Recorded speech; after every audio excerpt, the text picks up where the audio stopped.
Oi, meus amores, bom dia. Eu vou falar um pouquinho com vocês sobre o mundo árabe, que faz parte desse nosso módulo 5, tá? Tem sido difícil, né, a gente se manter calmo, sereno diante da situação, mas a gente vai conseguir passar por isso, né? Esse isolamento agora se faz necessário.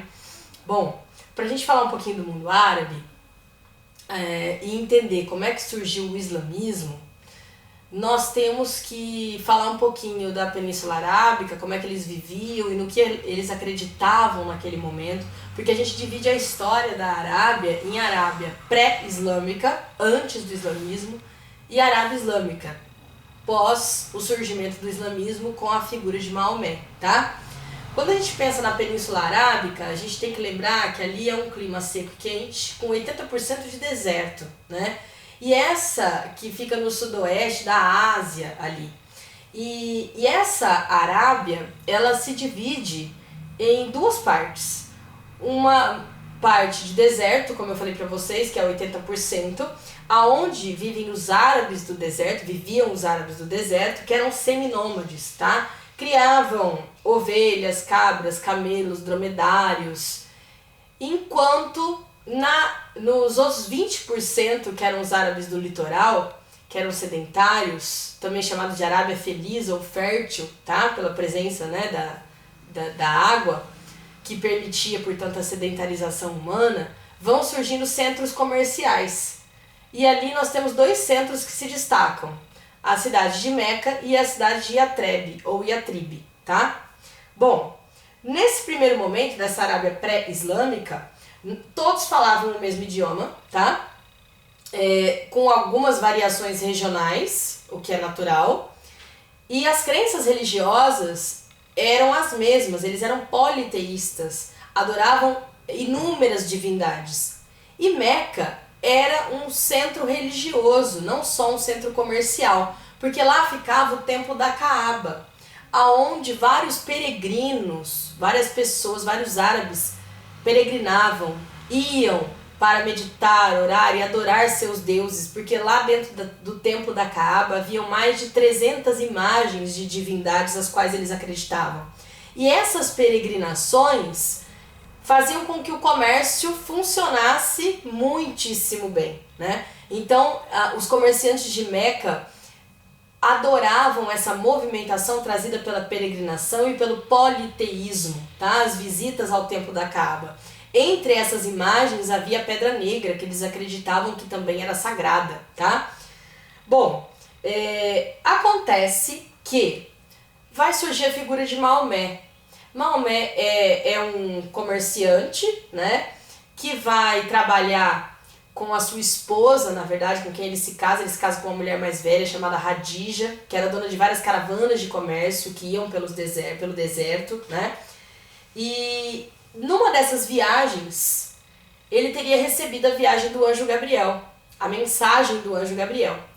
E o anjo Gabriel teria dito a ele que a partir daquele momento, ele deveria levar a palavra de um só Deus, acreditar em um só Deus, que era Alá, e que ele seria, a partir de então, o único profeta, Maomé, tá?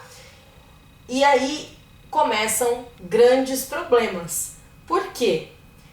Quando ele começa a pregar a existência do monoteísmo, de um único Deus, e islamismo significa submissão à vontade de Deus, né? Então, islâmicos ou muçulmanos, que são aqueles que são obedientes a Deus, começam a causar problema com os comerciantes, especialmente em Meca, que vivia dessas peregrinações que alavancavam o comércio.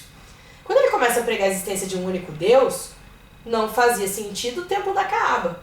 Então os comerciantes de Meca começam a perseguir Maomé. E Maomé vai precisar fugir de Meca para Yatrib, ou Yatreb.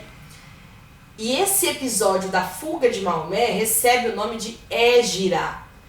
Quando ele chega em Yatreb ou Yatrib, a cidade inclusive torna-se Medina, cidade do profeta. Por quê? Porque os comerciantes de lá começam a pensar, bom, se nós abrigarmos aqui o novo profeta, as pessoas ao invés de ir para Meca visitar o templo da Caaba, vão começar a vir para cá. E nós vamos lucrar. Então, por interesses econômicos, eles apoiam a chegada de Maomé, tá? Não é só porque acreditaram meramente, né, no que ele estava pregando. Nos primeiros tempos do islamismo, a gente tem o surgimento das primeiras mesquitas, né, que são templos religiosos. Eles vão difundir essa nova religião através de um exército poderoso de fiéis, que vão invadir e conquistar, por exemplo, Meca, tá? Destruindo o templo da Caaba, preservando só a Pedra Negra que eles julgavam sagrada, né? Que era o centro de oração. O islamismo vai se expandindo, inclusive através de guerras, chamadas de guerras santas, que são as jihad. Por quê? É um absurdo até falar guerra santa, né? Nenhuma guerra pode ser santa. Mas eles acreditavam que eles estavam agindo em nome de Alá, que era o único Deus, e que se as pessoas se recusassem a se converter ao islamismo, elas eram pecadoras e, portanto, mereciam morrer. Então, era de forma violenta, inclusive, isso, tá? Jerusalém passa a ser considerado um lugar santo pelos árabes também, pelos islâmicos, né? E depois vai ser, inclusive, conflito entre árabes, cristãos e os próprios judeus, que consideram todos ali um lugar sagrado, né? E surge um livro sagrado, que é o Corão ou Alcorão, que eu até já levei na escola para mostrar para algumas pessoas, né? Prega a submissão, então, à vontade de Alá, Maomé como único profeta. E o Corão, ele não era só uma norma religiosa, tá? Porque ele trazia normas morais, jurídicas, tá bom? E políticas. Era tão poderoso o islamismo que os escravos que se convertessem ao islamismo se libertavam, podiam ser libertos.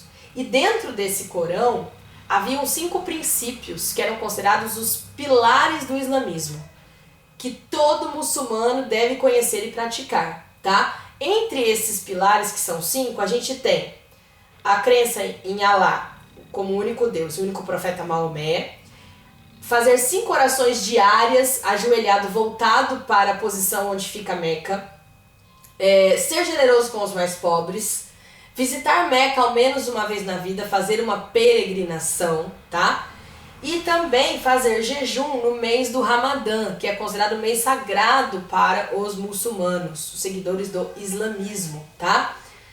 A expansão islâmica, ela continua, né? Vira um primeiro estado centralizado muçulmano, vai ser governado por califas, que são os sucessores do profeta.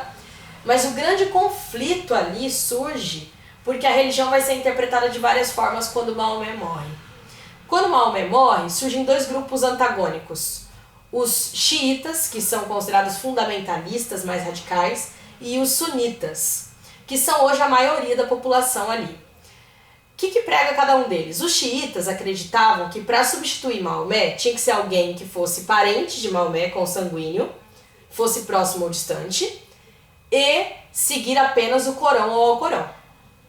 Radical.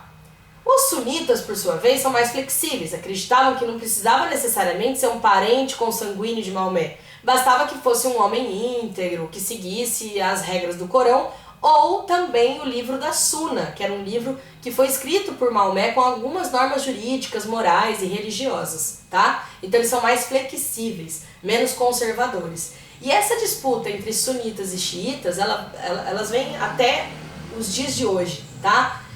Inclusive por conta disso a gente tem muito preconceito com relação aos árabes, porque as pessoas costumam achar que você fala em árabe é como se todo árabe fosse terrorista. E não, né? É uma pequena parcela que mancha inclusive a imagem dos árabes no mundo, tá bom?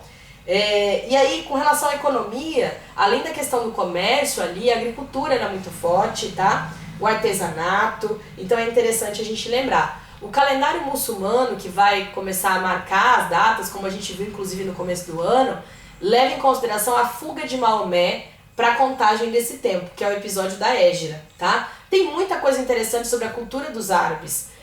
Inclusive na literatura, o famoso livro As Mil e Uma Noites, né, que conta a história do rei Shariar, que casou-se com Sherazade, e essas várias histórias que vão sendo contadas, tem várias traduções do livro. Quem não teve oportunidade vale muito a pena, tá? Essa literatura árabe, né? A questão da comida, as comidas árabes, tem muita coisa super interessante pra gente poder pesquisar. O que eu fiz aqui foi um apanhado geral, que são as principais ideias dessa história, dividindo a Arábia pré-islâmica e a Arábia islâmica, né? Em que momento transforma-se a vida daquelas pessoas, e o conflito que surge a partir da morte de Maomé, que é extremamente importante, tá? ficou mesmo um videozinho curto, que era interessante pra nós, e eu mando junto pra vocês em arquivo depois um resuminho, para que fique fácil para vocês colocarem no material, e qualquer dúvida vocês também vão me mandando, tá? Depois eu vou mandar algumas questões, a gente vai trabalhando como a gente costuma fazer em sala de aula, claro que não é a mesma coisa, mas é uma forma da gente poder manter contato, tá? Um beijo, bons estudos,